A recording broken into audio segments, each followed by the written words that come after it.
नमस्कार मित्रों। चर्चा में आपका साथी दिलीप कुमार आप लोगों का मैं स्वागत करता हूं। पीछे चर्चा में राजनीतिक विचारों के इतिहास के तहत राजनीतिक विचार का स्वरूप नामक अध्याय के विषय में चर्चा मैंने आरंभ किया था। चर्चा के उस अध्याय के परिचय के विषय में हमने चर्चा कर ली थी। आज मैं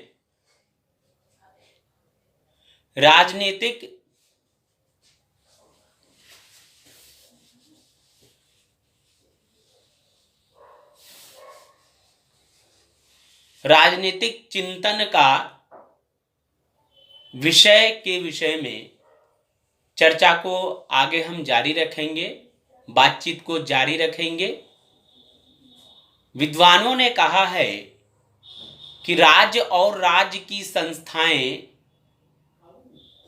सामाजिक जगत को उतना प्रभावित करते हैं जितना भौतिक व जीव विज्ञान भी नहीं करते हैं।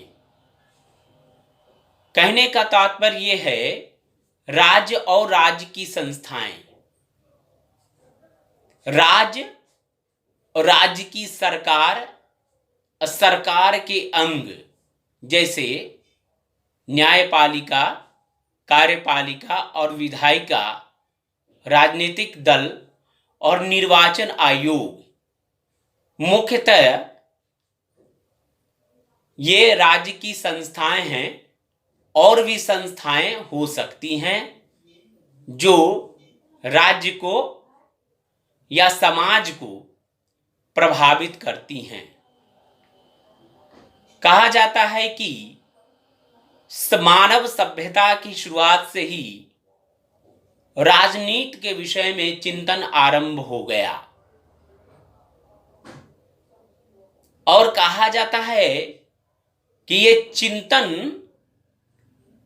जैसे जैसे मानव सभ्यता का विकास होता गया वैसे वैसे इसमें निरंतर वृद्धि होती गई। और विद्वानों ने ये कहा है कि राजनीति चिंतन उतना पुराना है, उतना ऐतिहासिक है जितना कि राज्य। माने जब से राजनीतिक चिंतन आरंभ हुआ तब से ही राज्य का प्रादुर्भाव या राज्य की उत्पत्ति हुई।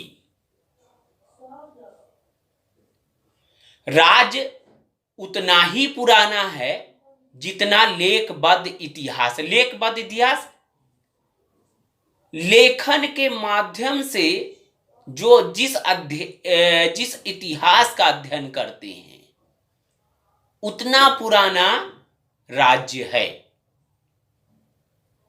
राजनीतिक विचारों का या राजनीतिक चिंतन का विषय क्षेत्र राज्य, राज्य का स्वरूप, माने राज्य क्या है, राज्य की प्रकृति क्या होनी चाहिए या राज्य का स्वरूप क्या होना चाहिए और राज्य का लक्ष्य क्या होना चाहिए, उसके विषय में चिंतन किया। और यह भी चिंतन किया कि राज्य का क्या कार्य होना चाहिए जिससे जनता का विकास किस प्रकार से हो। यही नहीं, इसका क्षेत्र और विस्तारित किया गया। राजनीतिक चिंतन का क्षेत्र और विस्तारित करते हुए राज्य और राज्य के नागरिकों के बीच क्या संबंध हो इस पर भी विचार हुआ और मानव स्वभाव का प्रभाव विश्व संबंध में क्या होता है उसको भी इस क्षेत्र में लाया गया।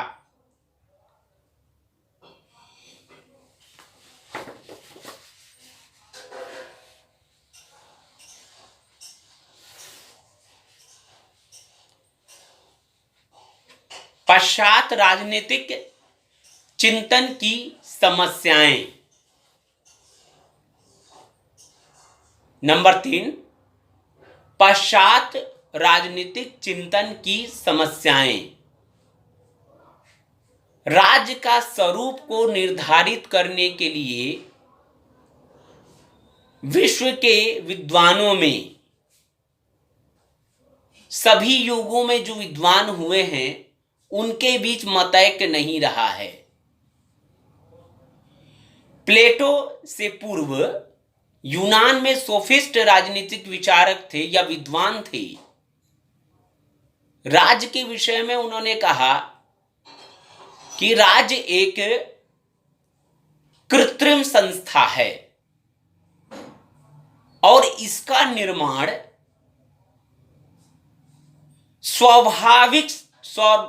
स्वाभाविक लक्ष्य के विरुद्ध, यानी कि कृत्रिम लक्ष्य को प्राप्ति के लिए किया गया है। माने राज्य की उत्पत्ति एक तो कृत्रिम है और इसका लक्ष्य जो है वो स्वाभाविक विरोधी है। माने ये इनका लक्ष्य भी कृत्रिम है। इस बात का अरस्तु तथा प्लेटो ने विरोध करते हुए कहा कि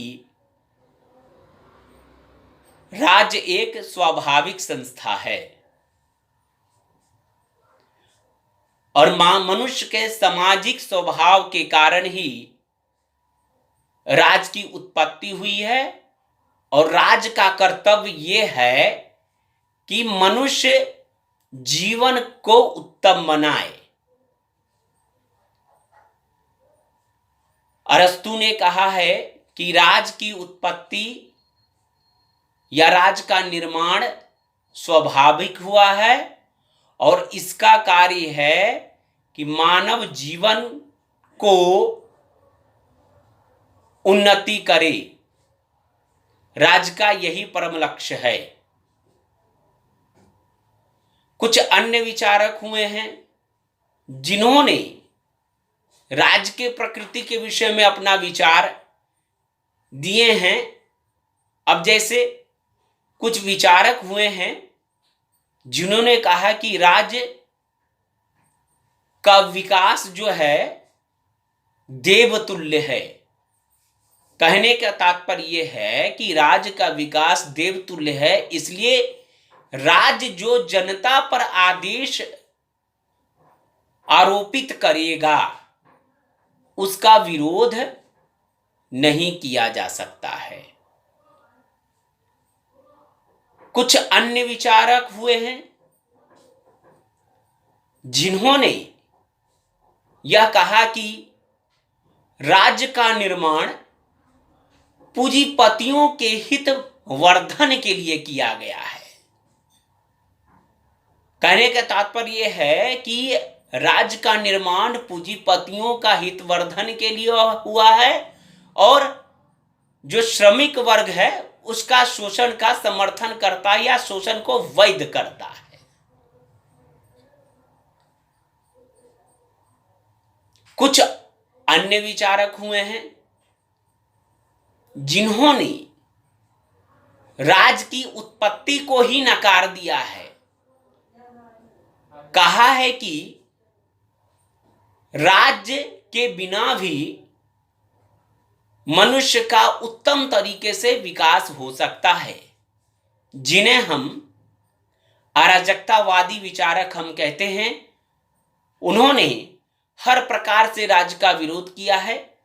उनका कहना यह है कि राज्य जो है मनुष्य की प्रगति में बाधा है। मनुष्य की प्रगति तभी हो सकती है जब राज्य का अस्तित्व खत्म हो जाए। मित्रों, चर्चा में आज यहीं पर बात मैं समाप्त करना चाहूंगा। आगे की चर्चा हम आगे करेंगे, किंतु चर्चा को समाप्त करने से पहले मैं एक निवेदन आपसे करना चाहता हूं कि आप अपने इस चैनल को सब्सक्राइब करें, लाइक करें और बेल आइकन को अवश्य दबाएं, जिससे आगे की जानकारी आपको प्राप्त होती रहे। बहुत बहुत धन्यवाद। नमस्कार।